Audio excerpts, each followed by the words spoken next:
یثرب سے ایک قبیلہ اس کے ریپرزنٹیٹیوز نبی پاک صلی اللہ علیہ وسلم کے پاس 11th ایئر آف پروفٹہڈ میں آئے. خزرج اس قبیلے کا نام تھا, اور رسول اللہ صلی اللہ علیہ وسلم نے ان کو اپروچ کیا, ان سے بیعت لی, بیعت توبہ لی, ان کو ایمان کے اوپر لے کے آئے, اور انہوں نے کہا کہ اب ہم آپ کا یہ میسج لے کے جائیں گے.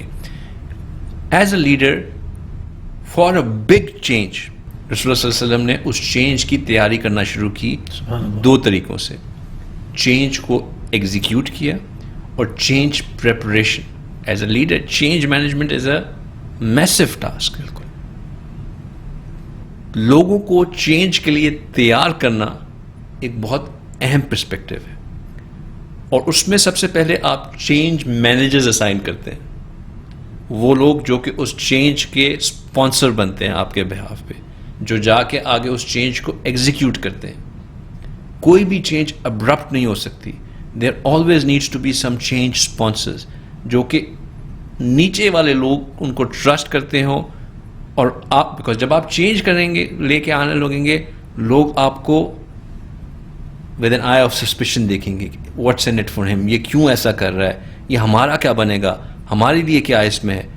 بٹ اگر کوئی ایسے چینج مینیجرز ہوں جو کہ آپ کے لیے ٹرسٹ وردی ہوں, جو ان لوگوں کو ان کی زبان میں ان کی بات سمجھا سکیں اور ان کا فائدہ دکھا سکیں, چینج بیکمز ایزی.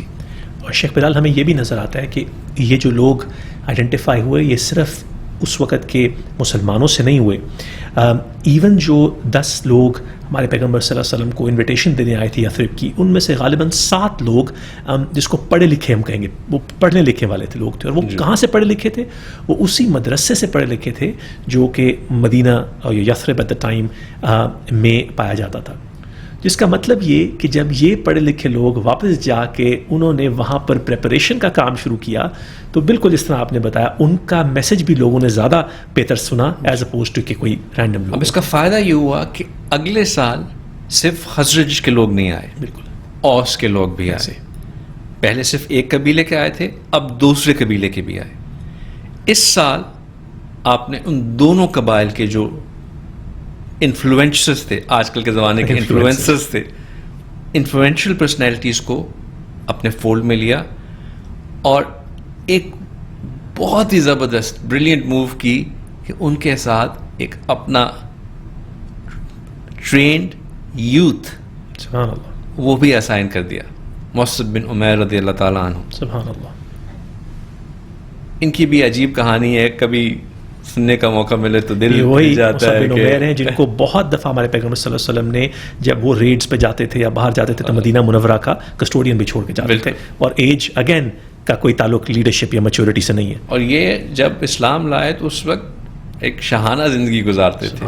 مطلب وہ زندگی تھی کہ کپڑے جو ایک دن پہنے وہ دوسرے دن وہ کپڑے نہیں پہنتے تھے. خوشبو, بہترین خوشبو ان سے آنے والی. اور جب ان کی وفات ہوئی, جب ان کی شہادت ہوئی, تو وہ موقع تھا کہ ان کا سر ڈھانپتے تھے تو پاؤں نہیں کور ہو رہا تھا, اور پاؤں ڈھانپتے تھے تو سر نہیں کور ہو رہا تھا. لیکن کنوکشن تھی, کنوکشن ٹو دا کاز تھی کہ وہ ایک دفعہ جب چینج ہوئے.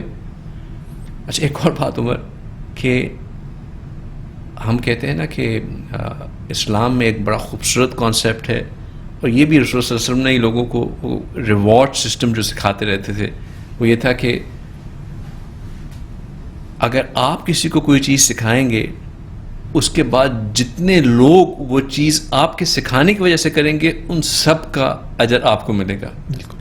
جب سیدنا مصعب بن عمیر رضی اللہ تعالیٰ عنہ وہاں تشریف لے کے گئے, تو وہ ریزن بنے مدینہ شریف میں لوگوں کو ان جنرل اسلام کو ایکسیپٹ کرنے کے لیے.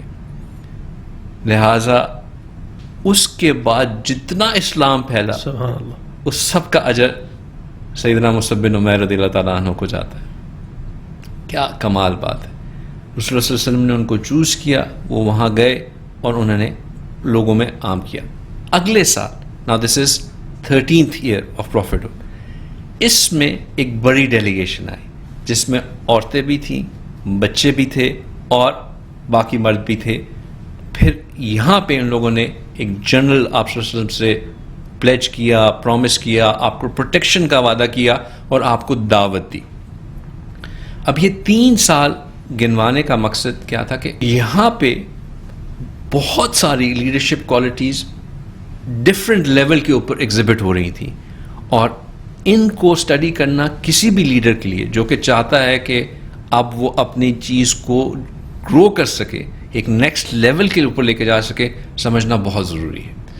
شیخ بلال, ہم اپنے آنے والے ایپیسوڈز میں انہی کوالٹیز اور کیریکٹرسٹکس میں ڈیپ ڈائیو کریں گے, بیکاز یہ وہی کوالٹیز ہیں جو کہ آج کل کی زندگی میں اور دنیا میں بھی بہت اپلیکیبل ہیں. کیوں کسی بھی لیڈر نے کوئی چیز ٹرانسفارم کرنی ہوتی ہے یا چینج کرنا ہوتا ہے تو اس میں وہ ایٹریبیوٹس ہونے چاہیے. اگر ہم ہائی لیول کچھ کوالٹیز آئیڈینٹیفائی کر سکیں تو انشاءاللہ اس کا ذکر کریں, اور پھر اگلے ایپیسوڈ میں ہم ایک ایک کوالٹی کو ڈیپ ڈائیو دیکھیں گے. جی ضرور. یہاں پہ ہمیں as a leader adaptability and flexibility نظر آتی ہے. یہاں پہ ہمیں ایز اے لیڈر ڈپلومیسی نظر آتی ہے. یہاں پہ ہمیں as a leader delegation and empowerment نظر آتی ہے.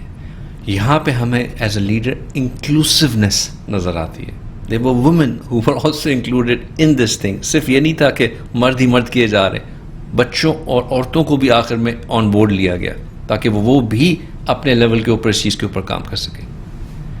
اینڈ جو سب سے اہم چیز یہاں نظر آتی ہے وہ چیز ہے جو کہ ڈے 1 سے ہمیں نظر آتی ہے, is putting the trust back in Allah. Constantly going back to Allah for guidance, for every step seeking His guidance کہ یا اللہ جو صحیح ہے اس کی طرف ہمیں لے کے جاتے رہے. اپنے ایفرٹ کر رہے تھے, اپنی فوکس سے چل رہے تھے, اور ساتھ ساتھ اس کے اللہ پہ توکل کا امپورٹنس پہلے دن سے ہمارے پیغمبر صلی اللہ علیہ وسلم کی زندگی میں ہمیں نظر آتا ہے. ایبسلیٹلی. تو یہ جو کچھ لیڈرشپ ٹریٹس میں نے ابھی جن کا ذکر کیا عمر, یہ کسی بھی لیڈر کے اندر فار ہو وانٹس ٹو, جو ہم نے آج کے ایپیسوڈ میں بات کی کہ who wants to grow, who wants to move his business from a survival, sustain situation to a growth position, اس کے لیے ان ایٹریبیوٹس کا ہونا ضروری ہے.